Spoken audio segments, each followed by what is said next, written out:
ও সেক্ষেত্রে আমাদেরকে কিছু কিছু আইডিয়া মাথায় রাখতে হবে। প্রথম হচ্ছে কি যে এলাকায় কীটনাশকের ব্যবহার বেশি, যে এলাকায় বাণিজ্যিকভাবে কৃষক আমার ফসল বা সবজি লাউ করলা এগুলো উৎপাদন করে, যে এলাকার কৃষক হচ্ছে কি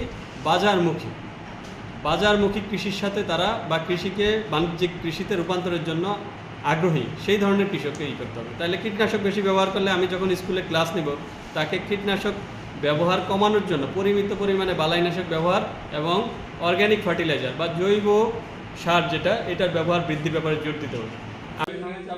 তেল কম হবে, কারণ জিপসাম হচ্ছে ঝাঁজ বাড়ায়, একই সাথে তেলও বাড়ায়। ধর মিঠাগঞ্জ ইউনিয়নে উনি একটা স্কুল, কোচের জন্য একটা স্কুল করবে, FFBS অথবা ভালো মানের ভালো জাতের লাউয়ের বীজ পাওয়াটাই তো চ্যালেঞ্জ এই জন্য, কারণ সবাই সার ব্যবহার করতে।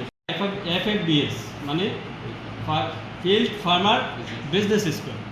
এই স্কুল করলা যে নিবেন, নিয়ে হচ্ছে কি এই কলাপাড়ায় বিক্রি করবেন বা ঢাকায় পাঠাবেন, আপনার করলা এগুলাই হচ্ছে এই যে ওনাদের FFBS এর টার্গেট। ওনারা বলছে যে মিষ্টি আলু নিয়ে কাজ করে, মিষ্টি আলু নিয়ে খুচরা দোকানে যাবে, দোকানে বিক্রি হতে 2-3 দিন লাগবে, তারপরে যায় পাকা যে লোক কিনবে। তাহলে বাজার সম্পর্কে আপনাকে জানতে হবে, মানে বাজারে কোনটা চাহিদা বেশি।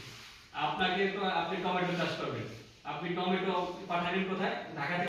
এই মানে বল বাউন্ডারি দিয়ে ও বাউন্ডারি থেকে ঘাস হবে, তো খাইতে খাইতে মাঝে মাঝে অর্ধেক খাওয়ার পর চলে যায়।